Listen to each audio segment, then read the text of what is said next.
Good afternoon आप सभी को। चलो कॉपी दिखाओ, कल क्या लिखा था।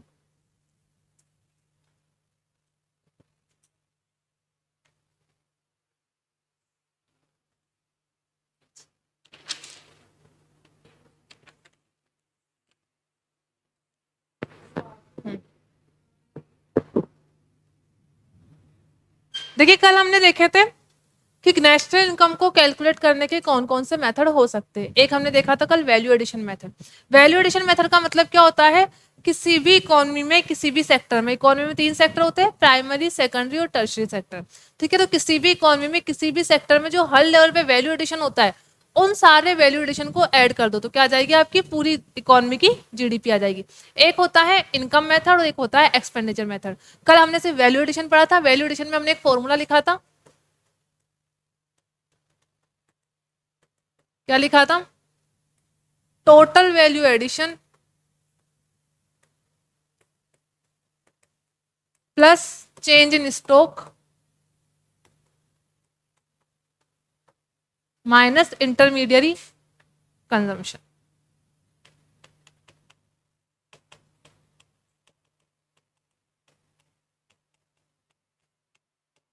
कल एक क्वेश्चन भी करा था, सभी का सोल्व हो गया। ठीक है, चेंज इन स्टॉक का मतलब क्या होगा, closing stock minus opening stock. अगर ओपनिंग स्टॉक ज्यादा हुआ तो चेंज इन स्टॉक माइनस में आ जाएगा, ये बात आपको ध्यान रखनी है। ठीक है, और ये तो हमेशा लेस ही होगा। अब पहले मॉड्यूल में से देखते हैं।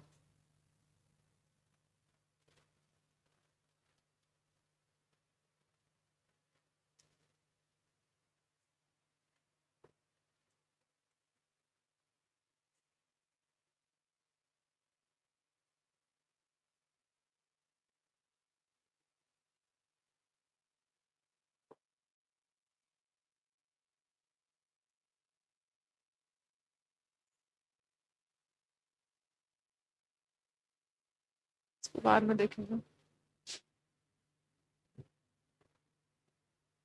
देखिए कल हमने ये वाला देख लिया था, इसको एक बार मॉड्यूल से भी रीड करते हैं। वैल्यू एडेड मेथड और प्रोडक्ट मेथड, इसका आइए कुनेज।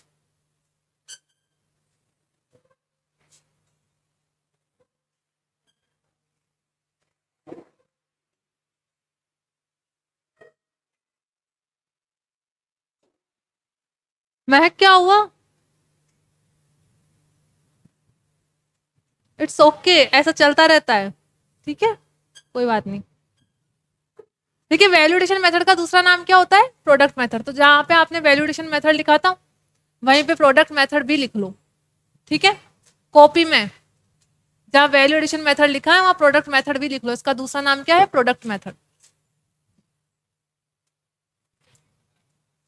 हेडिंग लिखी होगी ना value addition method.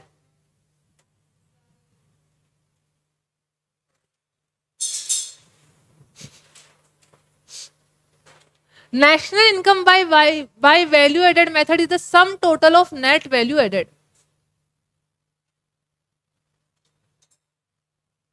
Sum total of net value added at factor cost across all producing units of economy.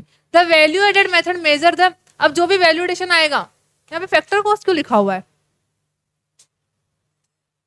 इसको भी छोड़ो क्योंकि मार्केट प्राइस पे आती है। कल हमने देखा था ना, जीडीपी जो अल्टीमेटली कैलकुलेट होती है किस पे कैलकुलेट होती है, मार्केट प्राइस पे होती है। अब इसको स्किप कर लेते, बाद में चेक करेंगे। The value added method measure the contribution of each producing enterprise in the domestic territory of the country. तो कल हमने देखा था फार्मर ने किसको दिया, मैन्युफैक्चरर को, मैन्युफैक्चरर ने होलसेलर को दिया और होलसेलर ने रिटेलर को दिया। तो सबने अपने अपने लेवल पे क्या किया था, वैल्यू एडिशन किया था। उसी को क्या बोलते हैं, contribution in the domestic territory of the country in an accounting year and एंटेल्स। Accounting year क्या होता है आपका, 1 अप्रैल से 31 मार्च वाला है। जितने पीरियड के आप बुक्स ऑफ अकाउंट प्रिपेयर करते हो, फाइनेंशियल ईयर क्या होता है आपका, अकाउंटिंग ईयर होता है। Accounting year enters consolidation of production of each industry less intermediate purchase from the all other industries. तो यहाँ पे फॉर्मूले के बारे में बताया, वैल्यू एडिशन में से क्या करना है, इंटरमीडिएट कंजम्पशन को लेस कर देना है। This method of measurement show the unduplicated contribution. कल हमने देखा था ना, अगर हम हर लेवल पे फाइनल वैल्यू लेते तो वापस 2 बार डबल काउंटिंग हो रही थी। तो इस डबल काउंटिंग को हटाने के लिए कौन सा मेथड यूज किया जाता है? Value addition method. Contribution by each industry to the total output, this method involves the following step. तो स्टेप दे रखे हैं, identifying the producing enterprise and classifying them into different sector. यहाँ से आपको क्वेश्चन नहीं आएगा, सिर्फ समझाने के लिए दे रखे हैं। प्राइमरी सेक्टर में आइडेंटिफाई करना है, सेकेंडरी में करना है और टर्शरी में करना है। These sector are further divided into subsector and each subsector is further divided into commodity group और सर्विस ग्रुप। तो आपको तो सिर्फ ये फॉर्मूला याद रखना है जो हमने कल लिख लिया था, जीवीए। देखिए यहाँ पे एमपी लिख रखा है, ठीक है, वहां पे फैक्टर कॉस्ट वाली बात को हटा दीजिए। ग्रॉस वैल्यू एडिशन जो आएगा आपका अल्टीमेटली मार्केट प्राइस पे ही आता है। क्यों आता है? क्योंकि फाइनल जब रिटेलर ने कंज्यूमर को गुड सोल्ड किया था तो मार्केट प्राइस पे ही सेल करेगा, तो बाय डिफॉल्ट मार्केट प्राइस पे आएगा। तो वैल्यू ऑफ आउटपुट में से इंटरमीडिएट कंजम्पशन को हटा दो और चेंज इन, आप मैंने जो लिखवाया था वही फॉर्मूला याद रखना, ठीक है। Value of output plus change in stock minus intermediate consumption. तो यहां तक आपने नोट कर रखा है। चलिए अब उसी में आगे लिखिए।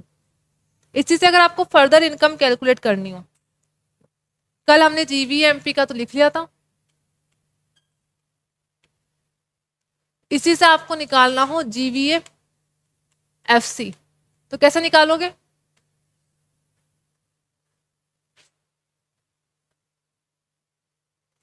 ये आपको पता है, ये निकालना है। क्या करोगे? वही दो एडजस्टमेंट, कौन से वाले? इनडायरेक्ट टैक्स और सब्सिडी। मार्केट प्राइस गिवन है क्योंकि बाय डिफॉल्ट हमारा निकला है किस पे? मार्केट प्राइस पे। अगर आपसे जीवीए एफसी पूछा जाए तो जीवीएमपी आपने कैलकुलेट कर रखा है, क्योंकि एमपी में इनडायरेक्ट टैक्स ऐड होता है तो क्या कर देंगे? लेस, और सब्सिडी लेस होती तो क्या कर देंगे? वापस ऐड। इसको लिख लीजिए। और इसी से आपको पूछा जाए एनवीएएफसी। जीवीए का मतलब क्या है योगेश? जीवीए का मतलब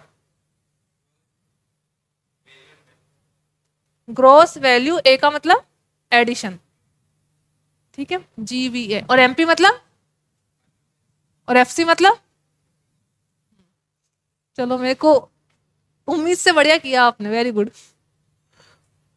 जीवीएमपी में से इनडायरेक्ट टैक्स लेस करेंगे और सब्सिडी लेस ऐड कर देंगे तो क्या आ जाएगा? जीवीएफसी। अगर आपको एनवीएएफसी निकालना हो तब क्या करोगे?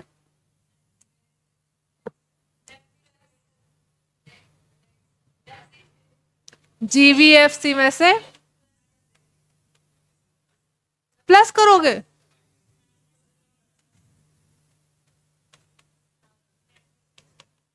नेट निकालना है मतलब ग्रोथ में से डेप्रिसिएशन लेस कर दो तो ये आ जाएगा।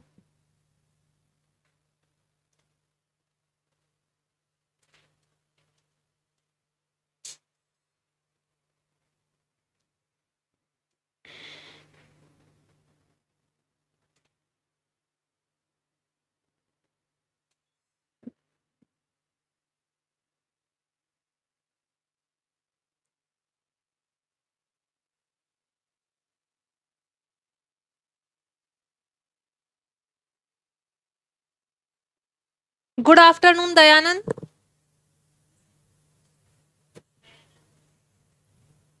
ये हो गया आपका नोट? फिर मॉड्यूल का क्वेश्चन करेंगे।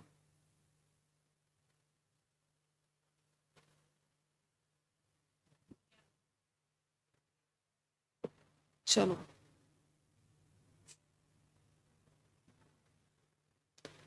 अच्छा, इसमें एक और चीज और लिखिए।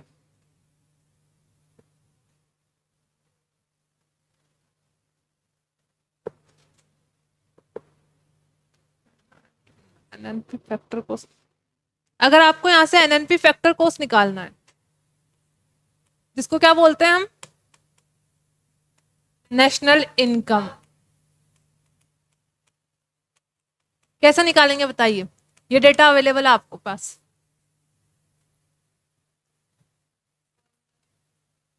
समझ लीजिए आपके पास अवेलेबल है एनवीएफसी, किसी से भी निकाल सकते हैं, तीनों में से कुछ भी गिवन हो, लेकिन एनवीएफसी वाला डेटा अवेलेबल है। एनवीएफसी को एनएनपीएफसी में कन्वर्ट करना है तो क्या एडजस्टमेंट करना पड़ेगा? एनवीए मतलब अभी बताया था जीवी और जीडीपी एक ही होता है, कल भी बताया था। इसका मतलब ये एनवीए दे रखा तो क्या दे रखा है? एनडीपी दे रखा होगा। वैल्यू एडिशन डोमेस्टिक में ही होता है,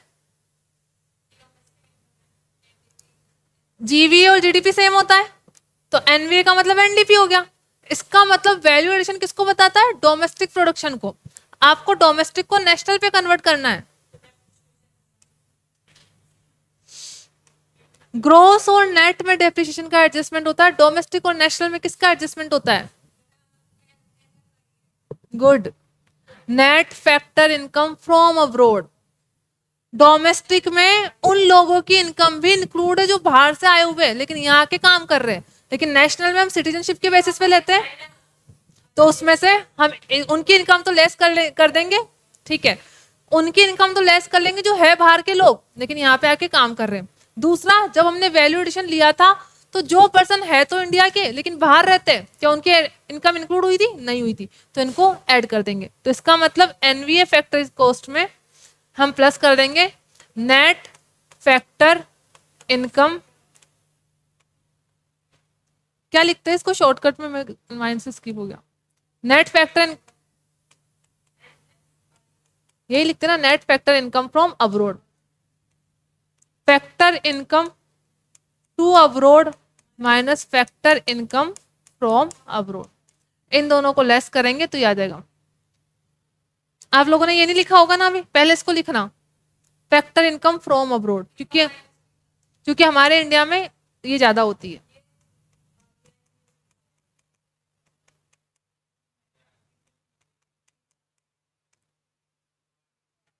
फीफा वर्ल्ड कप नहीं है, फैक्टर इनकम फ्रॉम अब्रोड, हाँ, और फीटा मतलब FIT है। तो एनवीए दे रखा है मतलब डोमेस्टिक इनकम दे रखी है, डोमेस्टिक को नेशनल में कन्वर्ट करना है तो किसका एडजस्टमेंट करना पड़ेगा? Net factor income from abroad का। ग्रोस का करना होता है नेट में या नेट का ग्रोस में, तो डेप्रिसिएशन का एडजस्टमेंट होता है। फैक्टर कॉस्ट और मार्केट प्राइस में होता है इनडायरेक्ट टैक्स और सब्सिडी का। डोमेस्टिक इनकम और नेशनल इनकम में किसका होता है? Factor net factor income from abroad का। ये हो गया। अब यहां से भी कभी कभी एमसीक्यू आ जाता है, इसको पढ़ लीजिए। The values of the following item are also included, जब भी वैल्यू एडिशन मेथड से हम इनकम कैलकुलेट करेंगे तो ये सारी इनकम भी क्या होगी? इंक्लूड होगी। On account production of fixed assets by government enterprise and house hold, अगर आपने कोई चीज बनाई है और उस चीज का आपने खुद के लिए ही यूज कर लिया तो उसकी वैल्यू भी हम क्या करेंगे? इसमें इंक्लूड करेंगे। जैसे गाँव में होता है ना, गेहूं गाया तो क्या वो जो फार्मर गेहूं उगाते हैं वो कहीं और से थोड़ा ना खरीद के लाते हैं, खुद का भी तो हिस्सा उसमें से रखते हैं। गेहूं हो गया, राइस हो गया, सेरेल्स हो गया, कुछ भी चीज हो गई, ठीक है। तो जब आपने जो खुद प्रोडक्शन किया है उसका कुछ हिस्सा अपने पास रख लिया है, उसकी वैल्यू भी आप क्या करोगे? इसके अंदर काउंट करोगे। Imputed value of production of goods for self consumption, यहाँ पे वही बात आ रही है। इम्प्यूटेड वैल्यू का मतलब है अगर ये चीज आपने खुद से खुद के प्रोडक्शन से यूज ना लेके कहीं और से खरीदी होती तो आपको उसकी वैल्यू कितनी देनी पड़ती? जैसे प्रोडक्शन गेहूं है, अगर आपने गेहूं अपने खेत वाला यूज नहीं किया होता, अपनी लैंड वाला, तो आपको कहीं और से परचेस करना पड़ता, तो उसकी वैल्यू क्या होती? उतनी ही इक्विवेलेंट वैल्यू कहाँ पे इंक्लूड की जाएगी? जीडीपी के अंदर कैलकुलेट की जाएगी। Imputed rent of owner occupied house, आपने बिजनेस के लिए खुद का ही बिल्डिंग यूज कर ली लेकिन आपने कहीं और रेंट पे ली होती तो रेंट पेमेंट करना पड़ता, तो वो वाली रेंट इनकम भी इसमें एक्सपेंडिचर इसके अंदर इंक्लूड करना है। चेंज इन स्टॉक पहले हो गया, चेंज इन स्टॉक ऐड होगा। ओपनिंग क्लोजिंग वाला कंसेप्ट पता है ना, क्लोजिंग वाला इस साल का प्रोडक्शन होता है इसलिए ऐड होगा। ओपनिंग स्टॉक वाली वैल्यू पिछले साल में इंक्लूड हो चुकी थी, अगर इस बार भी इंक्लूड करेंगे तो क्या हो जाएगी? डबल काउंटिंग हो जाएगी, इसलिए ओपनिंग स्टॉक क्या हो जाता है? लेस हो जाता है। अब आता है इनकम मेथड, ठीक है, तो लिखिए इनकम मेथड। सेकंड मेथड है हमारा इनकम।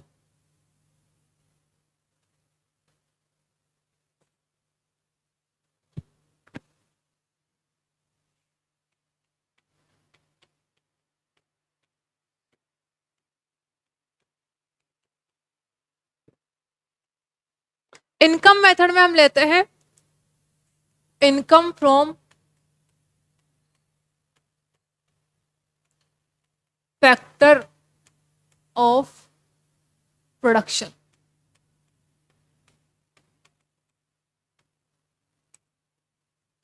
जैसे आपने अपनी बिल्डिंग रेंट पे दी है या लैंड दी है, तो उसके बदले आपको रेंट मिला होगा, तो रेंट क्या हो गई, आपकी इनकम हो गई।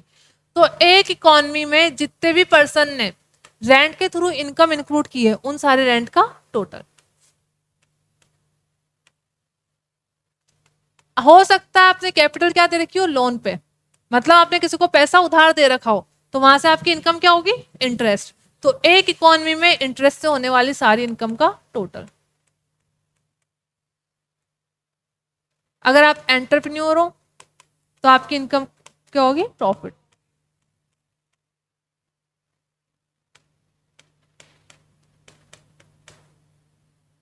और अगर आप लेबर हो तो क्या होगी,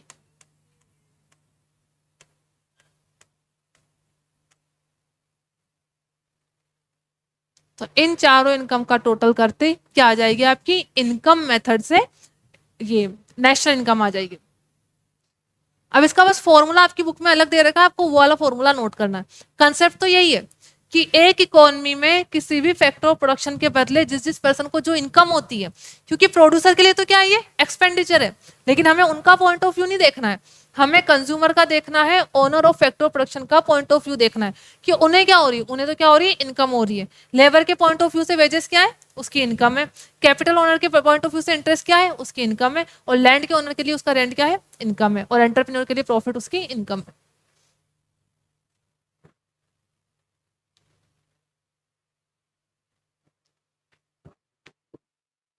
हो गया सभी का। अब यहां से ये वाला फॉर्मूला लिखिए। आपकी बुक में जो सारे क्वेश्चन कर रखे उस फॉर्मूले से कर रखे। कंपनसेशन ऑफ एम्प्लॉयज, इसी का मतलब क्या होता है, वेजेस। इसको अलग से दे रखा है बस। उसके बाद लिखा हुआ है ऑपरेटिंग सरप्लस। और ऑपरेटिंग सरप्लस में क्या क्या आ गया, रेंट जो कि लैंड के लिए होता है, इंटरेस्ट जो कि कैपिटल के लिए होता है, एंटरप्रेन्योर का होता है प्रॉफिट, ये भी इनकम हो गई। एक लिखा हुआ है मिक्स्ड इनकम ऑफ सेल्फ। इसमें नहीं, अभी नहीं आएगी, रॉयल्टी आगे आएगी, जब हम कॉर्पोरेट वाली इनकम की बात करेंगे उसमें आएगी, जिसमें अनडिस्ट्रीब्यूटेड प्रॉफिट आता है। Mixed income of self employed, जैसे यहाँ पे तो आ गया एक एंटरप्रेन्योर वाला प्रॉफिट। एक कुछ पर्सन होते हैं जो खुद का बिजनेस करते हैं, तो खुद के बिजनेस की तो यहाँ पे कोई इनकम आई नहीं, लेकिन जो पर्सन बिजनेस कर रहे हैं उनको भी तो इनकम अर्न हो रही है ना, तो यहाँ पे क्या जाएगा, mixed income of self employed. और नेक्स्ट लिखा हुआ है net factor income from abroad, ये लिखा हुआ है इसके लिए। ये तो हम बाद में लिखेंगे, पहले हमें क्या लिखना है, सिर्फ एनडीपी निकालनी है, तो इसको लिख लीजिए ऐसे।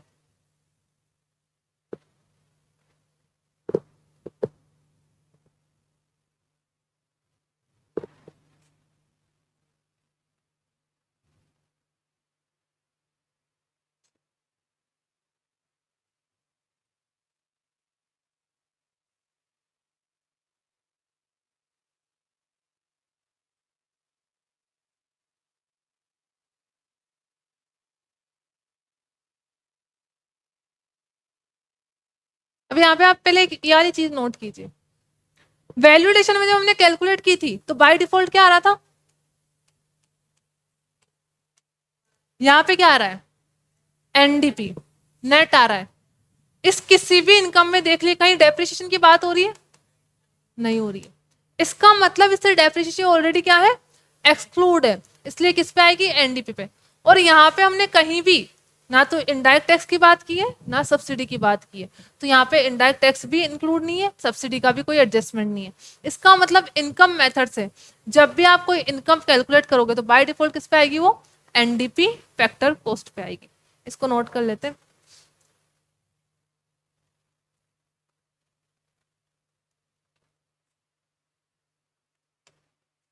एनडीपी फैक्टर कॉस्ट मतलब net domestic product at factor cost. यहाँ पे क्या करना है आपको, compensation to employ plus operating surplus. इसको आपको याद कैसे रखना, RIP, ठीक है, RIP याद रहेगा। उसी से रेंट, इंटरेस्ट और प्रॉफिट। अब यहाँ पे अभी भी कुछ लोग ऐसे जो खुद का बिजनेस करते हैं, तो business income of self employed person, हाँ यहाँ पे लिख दीजिए mixed income of self employed. तो ये क्या आ गया आपका एनडीपी फैक्टर। एनएफआई तो अब आएगा ना, अभी तो हमने डोमेस्टिक निकाली है। जब एनएनपी पूछा जाएगा तब किसका करना पड़ेगा, net factor income from abroad का एडजस्टमेंट करना पड़ेगा। बेसिक तो यही होगा। इसके बाद अगर आपसे क्वेश्चन में पूछा जाए एनएनपी फैक्टर कॉस्ट, तो क्या करोगे? अगर आपने एनडीपी फैक्टर कॉस्ट निकाल रखा है तो इसमें किसका एडजस्टमेंट हो जाएगा, net factor income from abroad, जो कि आती है आपकी फीफा माइनस बीटा।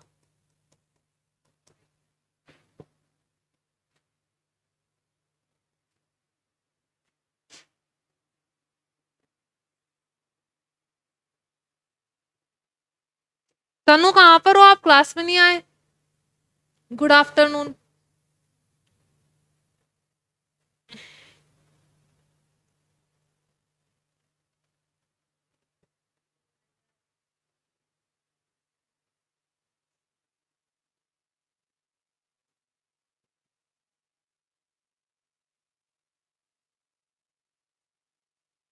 तो इस चैप्टर में आपको एक बात तो समझ में आ गई होगी, अगर आपको फैक्टर कॉस्ट से मार्केट प्राइस पे कन्वर्जन आता है, डोमेस्टिक का नेशनल में आता है और ग्रोस का नेट में आता है, तो आपका क्वेश्चन गलत होगा ही नहीं।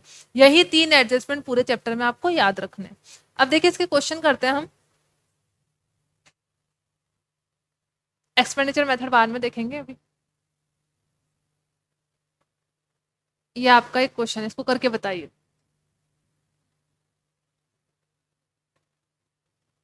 Calculate national income by value addition method, जो पहला मेथड पढ़ा था ना वैल्यू एडिशन वाला, उसके अकॉर्डिंग करनी है।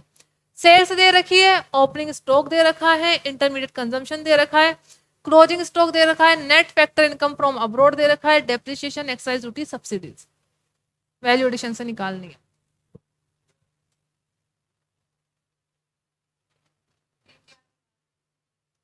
Gross value addition method.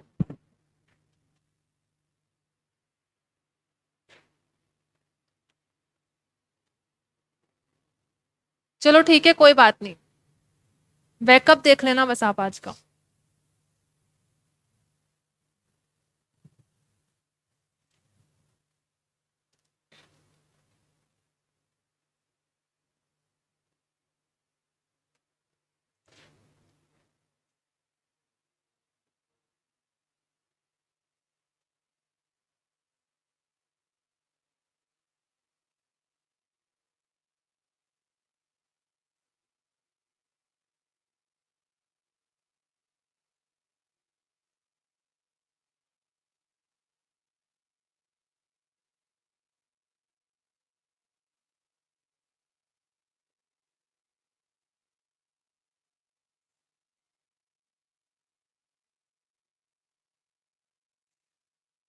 क्या है आंसर?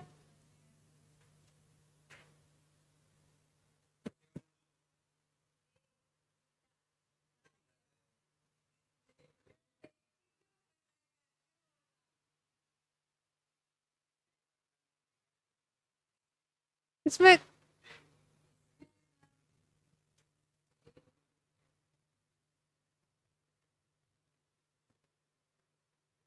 जीडीपी कहाँ दे रखा है इसमें?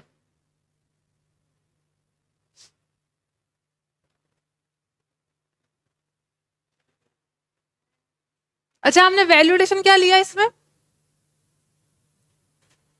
अब देखिए इसमें वैल्यू एडिशन नहीं लिखा हुआ है, तो आपको इसमें सेल्स को मानना पड़ेगा क्या, वैल्यू एडिशन। इसमें आपको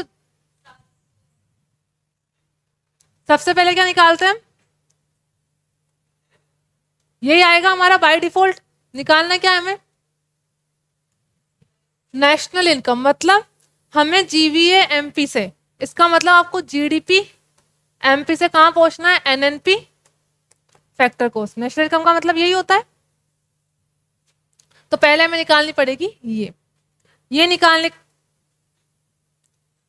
वैल्यूडेशन वर्ड नहीं लिखा हुआ है, सेल्स क्या होता है, वैल्यूडेशन होता है। तो यहाँ पे कितना दे रखा है, 700। फॉर्मूला क्या था इसका, value addition plus change in stock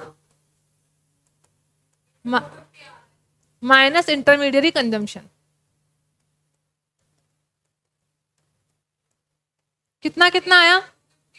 हाँ पूरा बताइए। 700 प्लस 400 माइनस, हाँ माइनस करें ना, माइनस 500, इसमें से देखिए लेस होगा अभी है, और माइनस इंटरमीडियरी कितना है? 350, कितना आया? तो 250 तो क्या आ गया आपका? जीडीपी एमपी आ गया। एनएनपी फैक्टर कॉस्ट पे कन्वर्ट करना है, तो पहले तो या तो आप इस ग्रॉस को पहले नेट में कन्वर्ट कर लो या एमपी को फैक्टर कॉस्ट में कन्वर्ट कर लो। जीडीपी एमपी आया, इसको आप कन्वर्ट कर लो पहले। एनएनपी फैक्टर कॉस्ट तक पहुंचना है ना, पहले आप जीडीपी एफसी तक कर लो। तो इस जीडीपी एमपी में इनडायरेक्ट टैक्स क्या होगा? ऑलरेडी इंक्लूड होगा, क्योंकि मार्केट प्राइस में इनडायरेक्ट टैक्स इंक्लूड होता है। तो इसमें से क्या कर दो? इनडायरेक्ट टैक्स को लेस कर दो। कितना है? हाँ, एक्साइज ड्यूटी क्या होता है आपका? इनडायरेक्ट टैक्स होता है। और सब्सिडीज क्या हो जाएगी? प्लस। अभी हम सिर्फ रो में कर रहे हैं, कॉपी में अच्छे से कर लेंगे। कितना आया? कितना आया जीडीपी एफसी? 191। हाँ बस 190 आ गया। अब ये आ गया जीडीपी फैक्टर कॉस्ट। ग्रोस को डोमेस्टिक को नेशनल पे लेके जाना है, तो एनएफआई क्या होगा? ऐड होगा। इसमें दे रखी ना 30। अच्छा डेप्रिसिएशन भी है अभी, तो डेप्रिसिएशन लेस होगा और ये ऐड होगी, मतलब 190 में से 150 तो होगा, 70 आ गया। 70 आंसर आ गया। अब देखिए इसको ऐसे करो, पहले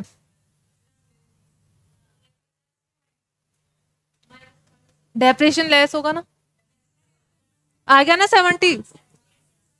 अरे चलो अब इधर करो, ऐसे करना है। पहले इसमें क्वेश्चन में क्या दे रखा है? क्वेश्चन समझो। नेशनल इनकम निकालनी, तो पहले तो यही पता होना चाहिए नेशनल इनकम क्या होती है। पुनेज क्या होती है नेशनल इनकम? कोई नहीं बोलेगा। नेशनल इनकम को डिनोट कैसे करते हैं? कौन से वर्ड से करते हैं? सलोनी बताएगी। इनको मैंने अलग से बताया था क्या क्लास? अलग से आपकी, मेरी आपकी बात तो नहीं हुई थी ना फोन पे कभी? आपसे पूछ रही हूँ। आपने तो सही बोला, तो मैं तो ये बता रही हूँ आपको, अलग से तो मैंने बताया था, मैं तो क्लास में बताया था।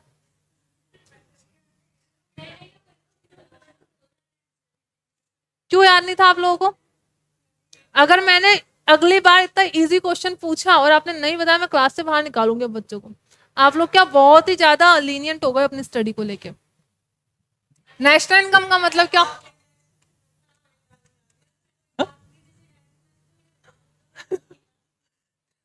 चलो, नेशनल इनकम का मतलब क्या होता है? NNP factor cost. Value addition method से निकालना। वैल्यू एडिशन मेथड में बाय डिफॉल्ट वैल्यू किस पे आती है? वैल्यू एडिशन का मतलब जीडीपी होता है, जीवीए एमपी आएगी, इसी को हम जीडीपी एमपी भी बोल सकते हैं। ठीक है, तो पहले हमें निकालना है इसी को। आप क्वेश्चन इलस्ट्रेशन नंबर 9 लिख लीजिए कॉपी में, हेडिंग डाल लीजिए, और अब इसको सोल्व करेंगे।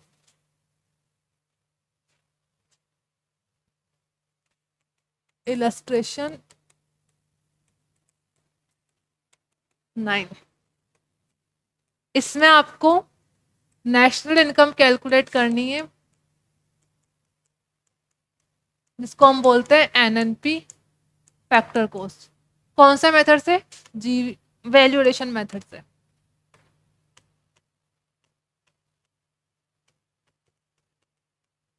वैल्यू एडिशन से जो वैल्यू आती है वो आती है जीवीए एमपी या जीडीपी एमपी। आपको कन्वर्ट करना है जीवीए एमपी या जीडीपी एमपी को एनएनपी फैक्टर कॉस्ट में। तो सबसे पहले हम निकालेंगे जीवीए एमपी। इसमें वैल्यूडेशन अलग से लिखा हुआ नहीं है, तो जो एक्चुअल में सेल्स होती है वही क्या होती है हमारी? वैल्यूडेशन भी होती है। Sales plus change in stock minus intermediary consumption. Consumption.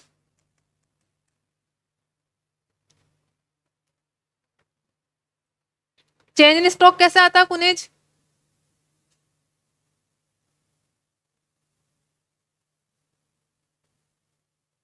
Yogesh कैसे आता है चेंज इन स्टॉक?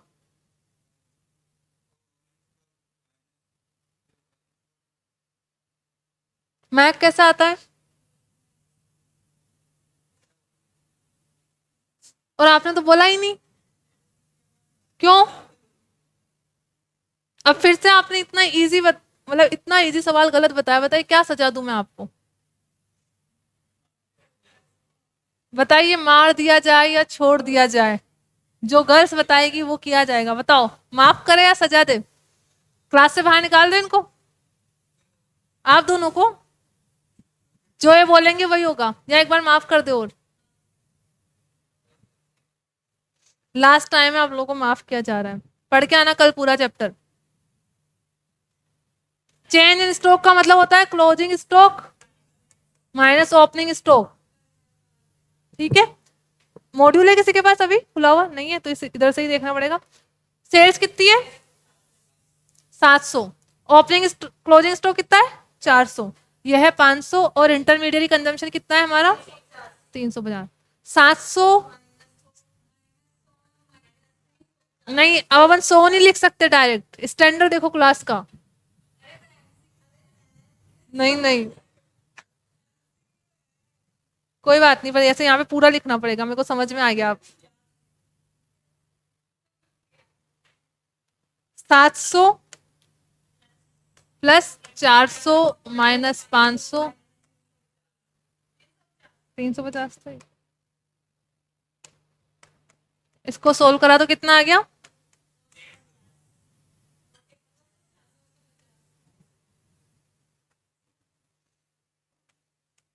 ये क्या आ गई हमारी? GDP MP. अब हमें जाना है एनएनपी फैक्टर कॉस्ट। इसका मतलब एमपी को फैक्टर कॉस्ट में कन्वर्ट करना पड़ेगा। एमपी में इनडायरेक्ट टैक्स क्या होता है? इंक्लूड होता है, तो लेस कर देंगे। सब्सिडी, एमपी में सब्सिडी लेस होती तो वापस फैक्टर कॉस्ट के लिए ऐड कर देंगे। तो पहले हमें निकालनी है जीडीपी फैक्टर कॉस्ट। तो जीडीपी एमपी में से इनडायरेक्ट टैक्स लेस कर देंगे,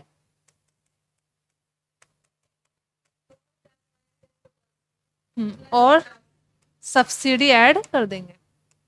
ये हो गया 250। कितना था इनडायरेक्ट टैक्स?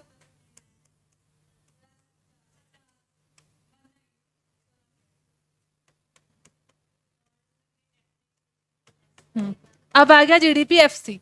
जीडीपी एफसी से हमें किस पे जाना है? एनएनपी एफसी पे।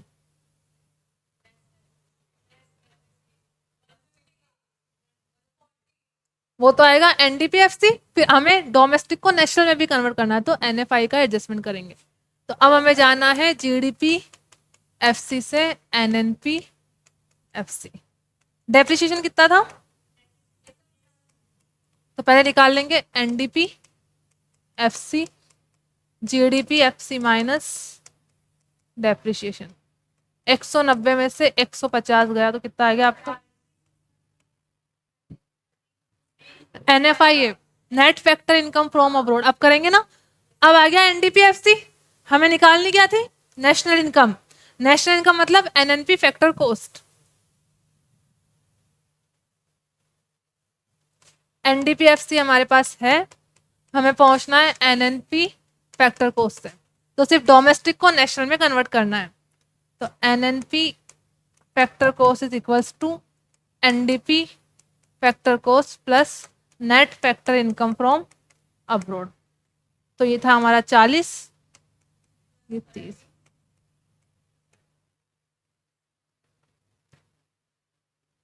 आपके इतने बड़े क्वेश्चन नहीं आते, बस आपके कंसेप्ट को क्लियर करने के लिए दे रखा है ये क्वेश्चन।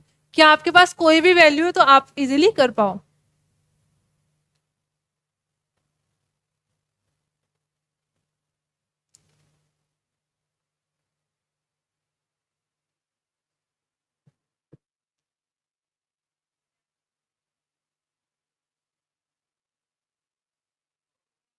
हो गया?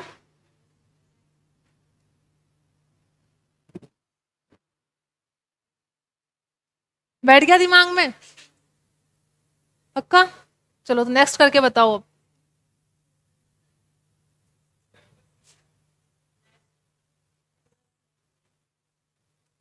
चलो ये कर बताओ। Calculate the operating surplus with the help of following data. ये कौन सा मेथड देख के कौन सा मेथड लग रहा है? Income method. ठीक है, अभी अभी देखा।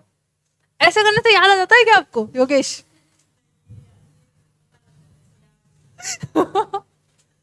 ये दे रखा है इनकम मेथड। हाँ, ये इतना सही क्वेश्चन है। इसमें आपको ऑपरेटिंग सरप्लस कैलकुलेट करना है। अच्छा, ये और है, ये mixed in net indirect tax consumption of fix capital mixed income. हाँ, इसको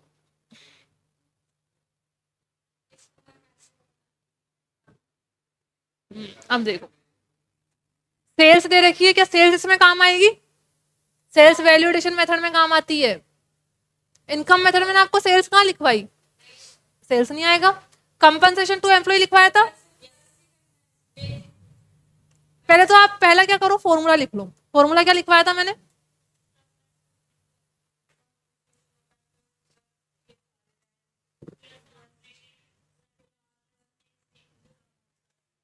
ये भी आपका वैसे ही होगा जैसा अभी अपन ने किया था ना, बड़ा क्वेश्चन है।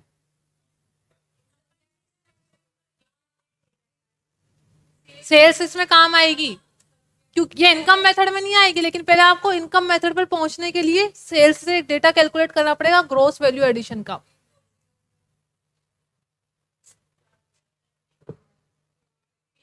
इसी में कर ले क्या इसको? इसी में कर ले। इसमें से आपको निकालना है ऑपरेटिंग सरप्लस। तो पहले तो आपको इनकम मेथड का फॉर्मूला याद होना चाहिए। क्या था? नहीं, उसमें था इनकम मेथड का फॉर्मूला लिखा था ना अभी अपन ने, कंपनसेशन टू एम्प्लॉय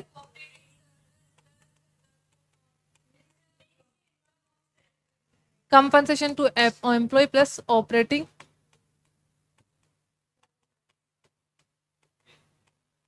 इसमें आपका आरआईपी आ जाता है प्लस मतलब सेल्फ एम्प्लॉयड पर्सन की जो इनकम है। चलो इसको देखते हैं। तो इसमें से आपको पूछा कौन सा है? Operating surplus. जो फॉर्मूले में लिखते हैं ना ऑपरेटिंग सरप्लस, वो लिखा हुआ नहीं दे रखा, आपको वो कैलकुलेट करना है।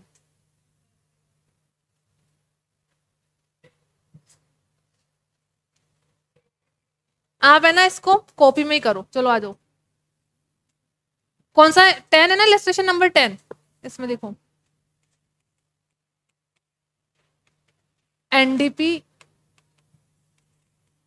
फैक्टर को वैल्यू एडिशन मेथड में जो बाय डिफॉल्ट वैल्यू आती है कौन सी आती है? GDP MP. इनकम मेथड में क्या आती है? NDP factor cost. इसका फॉर्मूला लिखा था हमने, compensation to employ plus operating surplus plus mix income. अब इसमें क्वेश्चन में पूछा क्या आपसे? ये वैल्यू निकालने के लिए पूछा है। इसका मतलब आपको ये निकालनी पड़ेगी पहले, एनडीपी फैक्टर कॉस्ट। तो एनडीपी फैक्टर कॉस्ट डायरेक्ट नहीं मिलेगी, आपको जीडीपी फैक्टर कॉस्ट मिल सकता है। तो पहले हम निकालेंगे जीडीपी फैक्टर। चलो इसको ऐसे लिखो, पहले एनडीपी फैक्टर कॉस्ट निकालना है,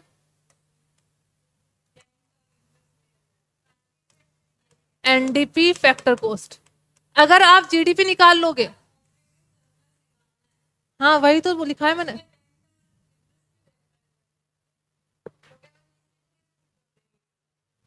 तो इसमें रेंट, इंटरेस्ट, प्रॉफिट कहाँ दे रखा है? तो तीनों होनी चाहिए ना। अगर आप ऑपरेटिंग सरप्लस निकाल लोगे तो उसमें से अगर आप रेंट और इंटरेस्ट लेस कर दोगे, समझ लीजिए आपका 1000 आया ऑपरेटिंग सरप्लस, तो रेंट और इंटरेस्ट हटा दोगे तो किसका पार्ट बचेगा? वो प्रॉफिट का पार्ट बचेगा। आपको पूरा ऑपरेटिंग सरप्लस निकालना है। एनडीपी फैक्टर कॉस्ट निकालना है तो कैसे निकालोगे? GDP factor cost minus depreciation. अब पहले आपको क्या निकालना है? GDP factor cost. लेकिन हमको मेथड कौन सा दे रखा है? सेल्स। सेल्स मतलब वैल्यू एडिशन।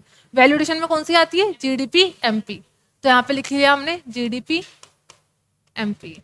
अब इससे पहले बताइए जीडीपी एमपी कैसे कैलकुलेट होगा।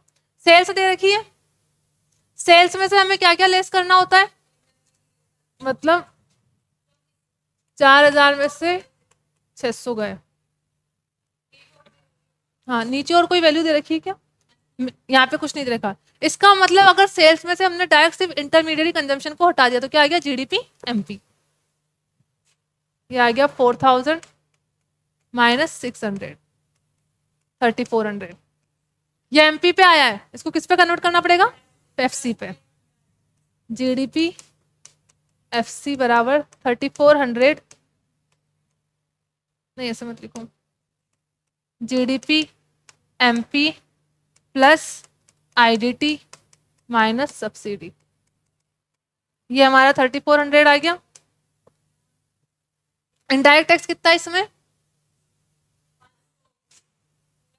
हाँ तो डायरेक्ट नेट दे रखा है, नेट का मतलब इनडायरेक्ट टैक्स और सब्सिडी का एडजस्टमेंट करके दे रखा है, तो इसको हम डायरेक्ट ऐड कर देंगे प्लस 500। तो ये कितना आ गया, 3900 आ गया। जीडीपी एफसी आ गया, निकालना क्या है, एनडीपी एफसी। तो सिर्फ किसका एडजस्टमेंट करना है, सॉरी गलत हो गया, सॉरी एमपी में तो इनडायरेक्ट टैक्स इंक्लूड होता है ना, तो लेस करना पड़ेगा, सॉरी मुझसे गलती हो गई। आईडीटी और सब्सिडी लेस होती तो ऐड करनी पड़ेगी, तो इसका मतलब ये पूरा का पूरा क्या होगा, लेस होगा। कितना था, ये क्या आ गया, जीडीपी एफसी आ गया। हमें क्या निकालना है, एनडीपी एफसी। तो जीडीपी एफसी में से डेप्रिसिएशन को लेस कर दो, एनडीपी एफसी बराबर GDP FC minus depreciation. Depreciation कितना है,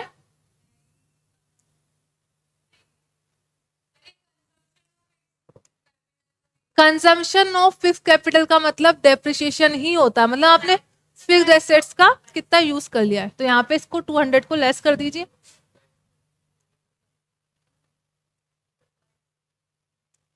$2900 माइनस 200, ये क्या आ गया, 2700। अब हमारे पास सारी वैल्यूज है, 2700 भी है, फॉर्मूला कहाँ गया इसका, ऊपर। एनडीपीएफसी की जगह हम 2700 लिख देंगे। कंपनसेशन टू एम्प्लॉय गिवन है, मिक्स इनकम भी गिवन है, ये फॉर्मूले में रखते किसकी वैल्यू आ जाएगी, ऑपरेटिंग सरप्लस की।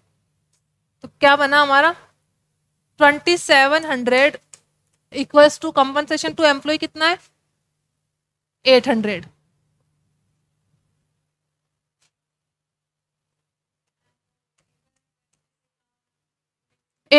ऑपरेटिंग सरप्लस को एक्स मान लिया प्लस मिक्स्ड इनकम, यहाँ पे मिक्स्ड इनकम कितनी है 400।